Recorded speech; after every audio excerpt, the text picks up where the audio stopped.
Damn, I didn't even know that there was a trail in here. I don't know where it takes you. But look at this bike. 20 years old. How you like that? What's going on, guys? I am back. That's right. I am ready to do it again.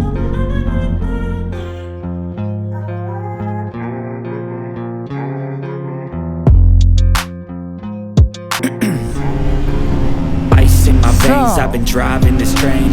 Years in this lane. Let's talk about what happened, right? Why not? We have to. Well, I'm really happy to be back. Man, it's been a long time, but I'm really happy that I'm able to ride. I still have some pain and, you know, still doing some things, going to the doctor, and I now understand how a lot of people get addicted to opiates, and I will show you guys later, but I'm not addicted to all of that, none of that. So anyways, let's talk about what happened. Look at the sun, man. Sunset gonna look really nice. So let's talk about what happened. It was just like any other day. I'm on my way to work, chilling, you know. I'm not doing crazy things. I'm not, you know, like just the regular me. And I'm on my way to work on the express lanes. Express lanes, there's only 2 lanes, and both of them going in the same direction, going basically north. And there is a medium on the left side with incoming traffic, like you see over here on the left, and there's another medium like this on the right side, and there's traffic going north, you know, basically just the non-express lanes, the regular lanes. So I'm riding through there, I'm splitting lanes, chilling, you know, and I see this dude signals that he's going to shift from the left to the right lane. I saw him. I saw how he was moving towards the, you know, towards the white lane. So I was like, okay, I know what he's going to do. So I slowed down, and you know, he signaled when he started moving, and I was like, okay, I got you. So basically, I'm doing this, and I saw him, you know, signal and start moving. So I switch right here, and then he moves into the left, into the right lane for a little bit, and then he comes back right in front of me, and I didn't have no time to stop, even though I brake and then I downshift really quick. I didn't have no time to stop. It was either hitting the medium and going over into incoming traffic, or just going and hit the vehicle, and unfortunately that's what I did. But so I hit the vehicle. I hit the vehicle. I hit the ground. When I hit the vehicle, I basically was ejected forward, and then I hit the rear glass from that car. I broke it with my back. So, and then after that, I hit the ground, and you know, I rolled a little bit, like 2 or 3 times, and I stood up, and then moved to the medium, because I knew that there was traffic coming right behind us. I was like, in my mind, I'm like, oh, I'm gonna get run over, you know. So I moved quickly to the left, and then I was standing there. Then at that point,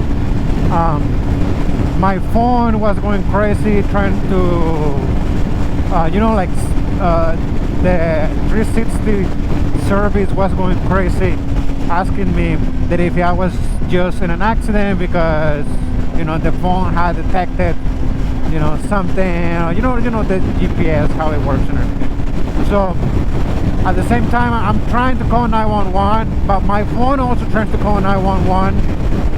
And then there's like a couple friends that know that they have 360 and we know our locations all the time that we ride, you know, because it's just a smart thing to do. And you guys should also do it. You guys ride, download 360 app, that shit is free.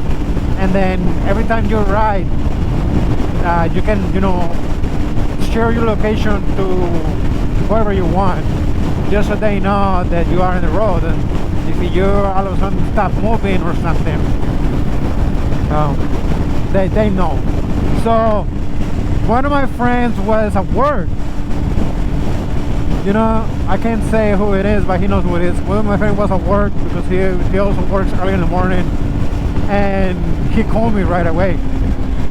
He's like, hey man, what's going on? So, you know, so I told him, but man, you know, I just went down, this is what happened, you know, the shift lanes, he signaled to search these lanes, he shift lanes, changed his mind, came into my lane, and then I have no time to react. Like, I didn't have time to react. There was nothing for me that I could do. Even though I brake and I locked my brakes, there were, you know, I couldn't save that. So from there, the dude stopped, and then we exchanged information, and then fire truck came, ambulance came, and then they took me to the hospital. After they took me to the hospital, you know, a bunch of exams, a bunch of tests, you know, a bunch of stuff, x-rays, stuff, CT scans. Then after that, they released me the same day, probably like 8 or 9 hours after that, I was able to go home. But that day, since, you know, I went to the hospital like around 8:30, I didn't feel no pain. You know, like they gave me medication at the hospital. I don't know, probably some strong painkiller or something.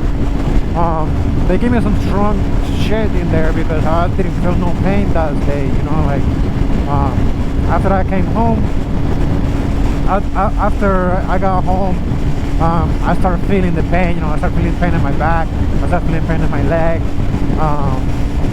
And bro, the next few days after that, it was bad. Like I couldn't move, man. I couldn't put my shoes. I couldn't put my socks. Like bro, like it was difficult just to go to the restroom.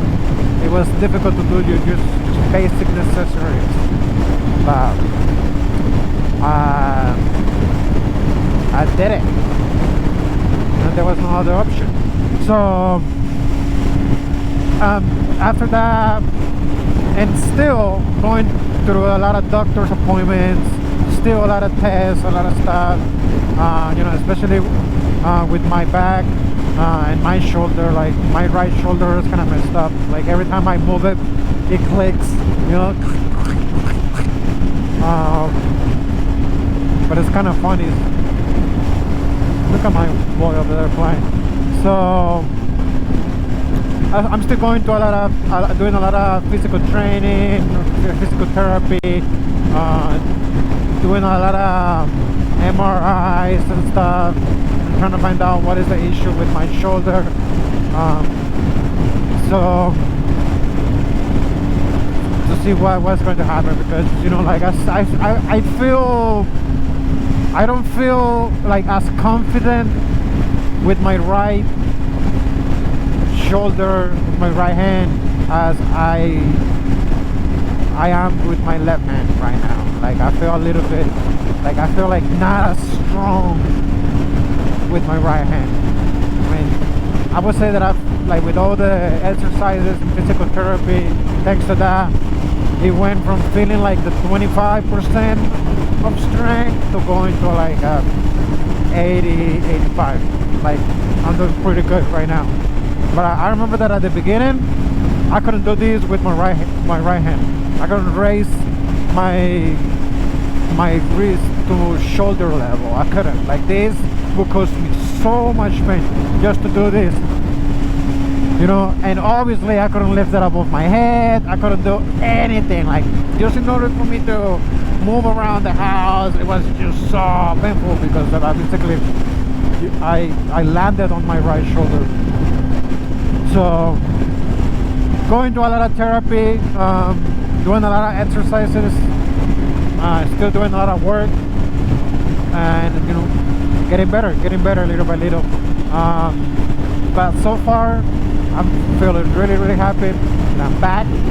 I can go back to work on my motorcycle. I missed the, you know, I don't know, it might sound crazy, but I miss that danger of just going between the two cars and splitting lanes all the way to work. You know, like nearly every day at the end of the day, that is one of the things I look for. Like, it's really, I enjoy coming back home on a motorcycle. Like, it's like a ride. You relax, chill. You know, you have to be focused obviously 100% of the time, but I feel like very relaxing. You know, but I'm probably crazy. I don't know, maybe a little bit, but we're all crazy in a way. What else? So yeah, my bike, the orange RC. So that bike, I feel so sad that I crashed. It's getting fixed. It's in the shop. I'll show you some pictures in here. Watch this. This is sad.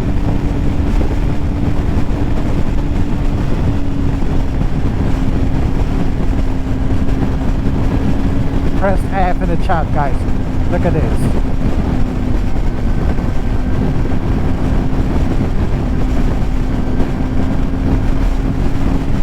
It's crazy. So yeah, so the bike is in the shop.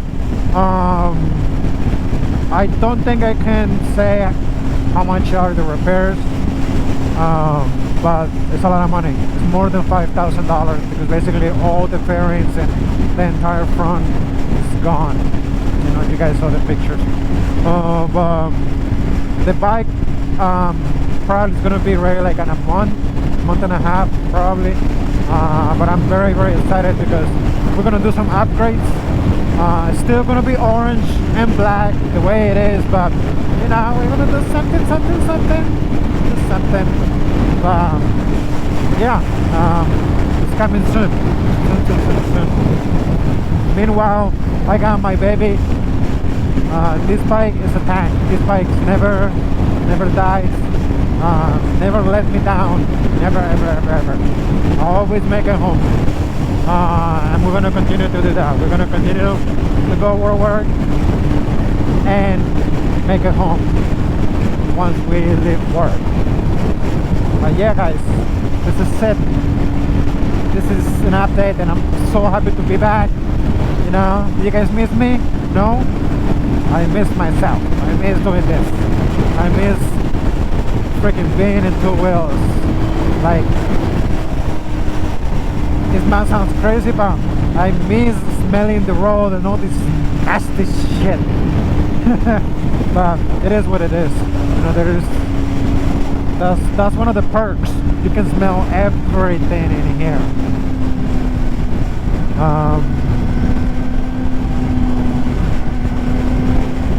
Yeah, guys, I think that this is it. This is the end of the video on this one.